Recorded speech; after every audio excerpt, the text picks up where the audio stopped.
Good morning. My name is Sam. I am an alcoholic and I'm also a son of recovery. Let's start out with a Serenity Prayer. Good and gracious God, grant me the serenity to accept the things I cannot change, the courage to change the things I can, and the wisdom to know the difference. Amen. So I am reading through the AA book 12 Steps and 12 Traditions, and I've gone through all of the 12 steps. So now I'm on the section about the 12 traditions. And these are a little bit less known to those outside of AA. And the way I like to explain it is the 12 steps are how each of us follow the program. And they are very personal, even though we're all following the same steps. They are all very different for each one of us. But we come together as a community because of them. So the traditions actually are how the community as a whole is supposed to operate. So it's going to be fun to go through these again. So I'm on the first tradition, and these chapters are definitely going to be a little bit shorter. So, Tradition 1. Our common welfare should come first. Personal recovery depends upon AA unity. The unity of Alcoholics Anonymous is the most cherished quality our society has. Our lives, the lives of all to come, depend squarely upon it. We stay whole, or AA dies. Without unity, the heart of AA would cease to beat. Our world arteries would no longer carry the life-giving grace of God. His gift to us would be spent aimlessly.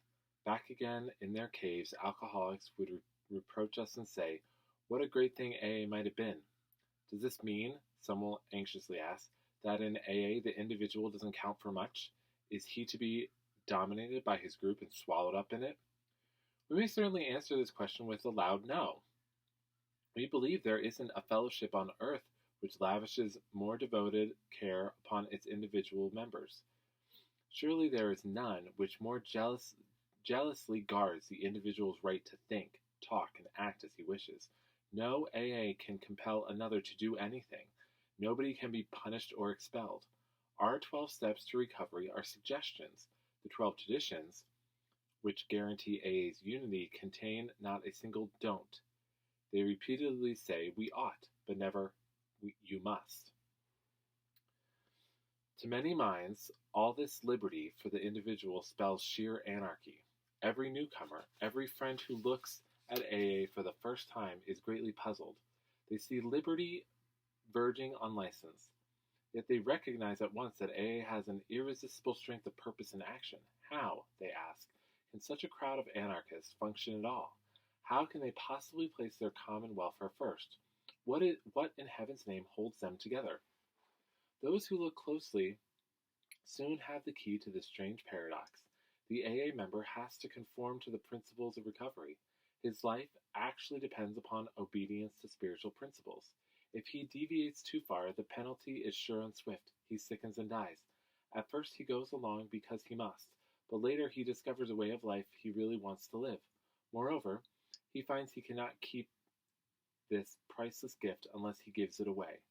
Neither he nor anybody else can survive unless he carries the AA message.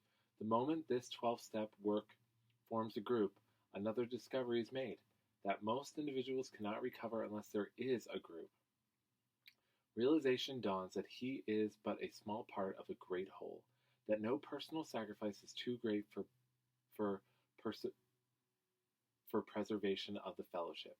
He learns that the clamor of desires and ambitions within him must be silenced whenever these could damage the group.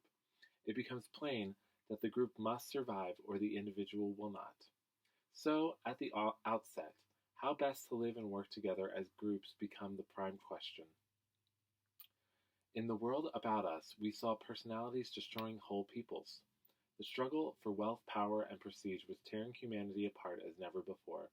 If strong people were stalemated in the search for peace and harmony, what was to become of our erratic band of alcoholics? As we had once struggled and prayed for individual recovery, just so earnestly did we commence to quest for the principles through which AA itself might survive. On anvils of experience, the structure of our society was hammered out. Countless times, in as many cities and hamlets, we reenacted the story of Eddie Rickenbacker and his courageous company when their plane crashed in the Pacific. Like us, they had suddenly found themselves saved from death, but still floating upon a perilous sea. How well they saw that their common welfare came first. None might become selfish of water or bread. Each needed to consider the others in abiding faith. They knew they must find their real strength. And as they did find, in measure to transcend all the defects of their frail craft, every test of uncertainty, pain, fear, and despair, the even the death of one. Thus has it been with AA. By faith and by works, we've been able to build upon the lessons of an incredible experience. They live today in the 12 traditions of Alcoholics Anonymous, which, God willing, shall sustain us in unity for as long as He may need us. So, this little chapter talks about the very first tradition, which is our common welfare should come first. Personal recovery depends upon AA unity. If we recall from step 1, we admitted we were powerless over alcohol, that our lives had become unmanageable. There is a lot of similarity there in the admitting that we need other people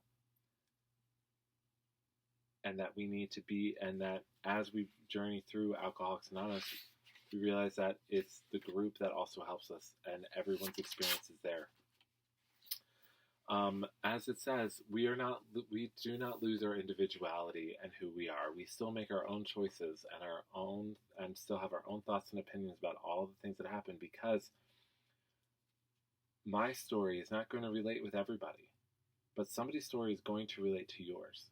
And if it's not mine, then there will be somebody out there who has the experiences that you have had, or similar experiences that you have had. And that is the wonderful thing about Alcoholics Anonymous, is that we all come from so many different backgrounds and so many different perspectives, that we find the people in our groups who we can relate to most. And it doesn't mean that I don't like everybody.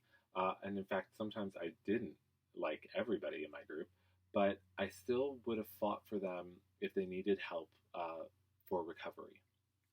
And if they'd ever called me, I would have stepped up and been there, because that's the point of this. So when it says,